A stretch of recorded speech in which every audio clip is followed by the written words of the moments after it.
Hi there. Welcome to Back to School Night 2020. I'm Mary Beth Smith, your friendly neighborhood science teacher.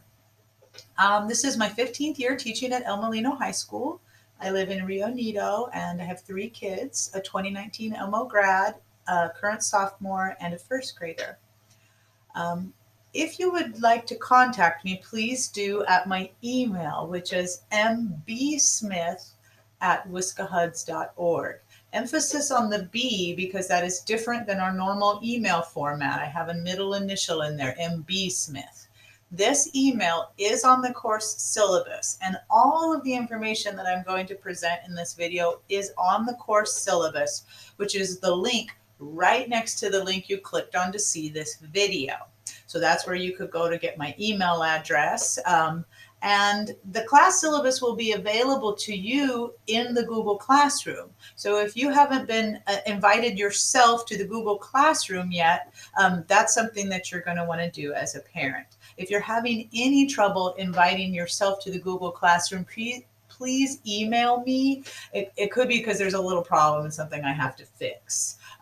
So it's important to be able to monitor your students' progress in the classroom and on the Aries parent portal.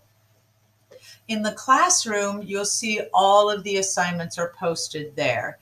And even if assignments aren't graded in the classroom, they will be posted in the classroom so that your student can use the Google Classroom as a one-stop shop for making sure that they have all their assignments in one place. But not everything will be graded in the Google Classroom. Everything that is going to count on your student's grade will be in the Aries Parent Portal or in the Aries Gradebook. So those two resources together will allow you to tell what your student's current grade is and whether they're missing any work. So Project Make, what do we learn?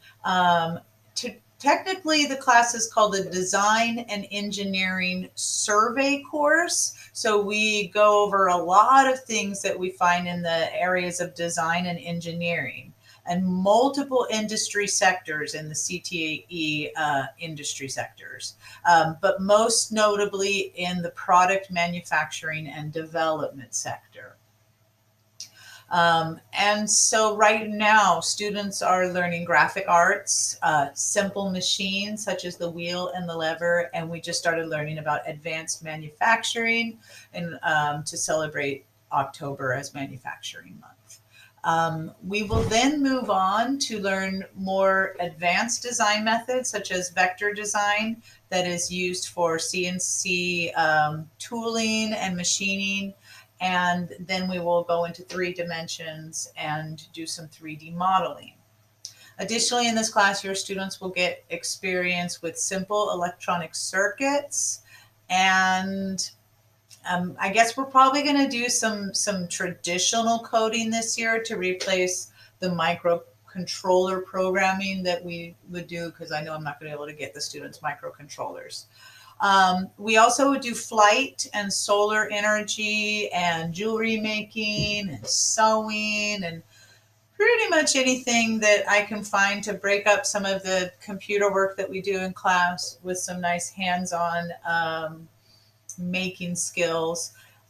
Yeah, who knows what we're going to be doing this year if we stay in an online learning scenario. There will be a lot of alternate assignments, or like if I say we're going to do sewing this week, there will be ways for students to opt out if they do not have sewing materials at home. For example. But so I'm going to have to be really flexible this year, and that's mostly I'm going to probably bring in a lot of new stuff, just because it's going to be easy for students to be able to do at home with materials that they have at home. So it's always fluid and changing in Project Make, but it's going to be more so like that this year because I'm going to have to come up with some new curriculum and some new things to teach to replace some of the things that we're just not going to be able to do at home because of lack of materials. But that's always the way it is in Project Make. We learn something and we move on. Our longest unit in this class is 3D modeling, and it probably still will be our longest this year, but it's only going to be like up to 4 weeks at the most. So I tell students in this class, there will be things that you love and things that you don't like. but we never do anything for too long. And I really try to break things up between computer work, which we do a lot of it in Project Make in the classroom, and actual hands-on making. And that is still my goal in distance learning. I'm trying to get the students off of the computer as much as possible. So I did want to point out that Project Make, your student does have the opportunity to take Project Make for multiple years in a row. When a student takes Project Make for the second year, they're pretty much able to do all of their own projects all year long. And so they're able to do advanced study in areas of their own interest. And this has allowed some students to take like a 4-year CAD program within the Project Make class, or do advanced studies in science, particularly physics and chemistry and biotechnology, because those are my strengths in science. All right, so as a parent, you should know that things are going to be changing, and I don't have everything hammered down yet, but I do promise that your student will have a year of relevant STEM and career-based stuff to study. And that I'm here for feedback from your students. They've been told that already. Let me know how things are going, and from you. So please know that the takeaway from tonight is that you should contact me via email if you have any concerns or any questions, or you just want to know what we're up to. I'm here on the end of this computer.